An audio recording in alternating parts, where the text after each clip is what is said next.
And So how did you come to know the Lord as a teenager? I always had, I think something just attracted me to God and the church from a very young age. My mom sent me to Sunday school from a young boy, and never underestimate the power of a seed that is just, sown out there, and it gets to your heart and everything changes. It was my sister, I remember, inviting me to church. I didn't have a lot of friends at that very moment. And my sister said, listen, I've experienced something in church. Don't you just want to go to church? And I thought, well, my mom and dad doesn't go, but if my sister invited me, let me go. And Paul, it's difficult to understand. When the preacher preached that morning, the word was, as so many people would probably testify, I felt the word was just meant for me. And as he started preaching about life and freedom and love, something amazing happened. I just got out of the pews where I was sitting in the back, and I went straight to the altar or the pulpit where the preacher was preaching, and I just knelt down and I just cried. Needless to say, pandemonium broke loose in the church. It led to many other people just coming as the preacher preached, and he wasn't finished yet, but I simply were overwhelmed by the love that I experienced at that very moment.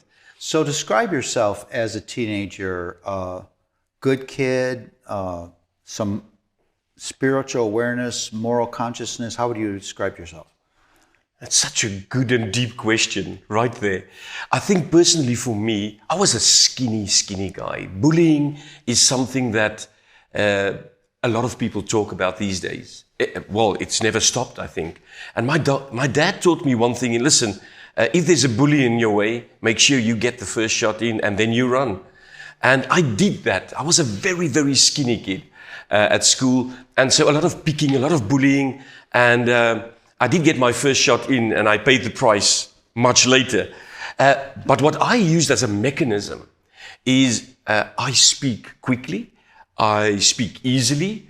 It's not difficult. So I used the weapon I had, and that was swearing. To admit that is so bad, but I could swear so much in about 7 minutes without stopping that people just turned around and said, wow, just leave this guy. He's absolutely a demon. There's a skill for you. I tell you, to admit it is so bad.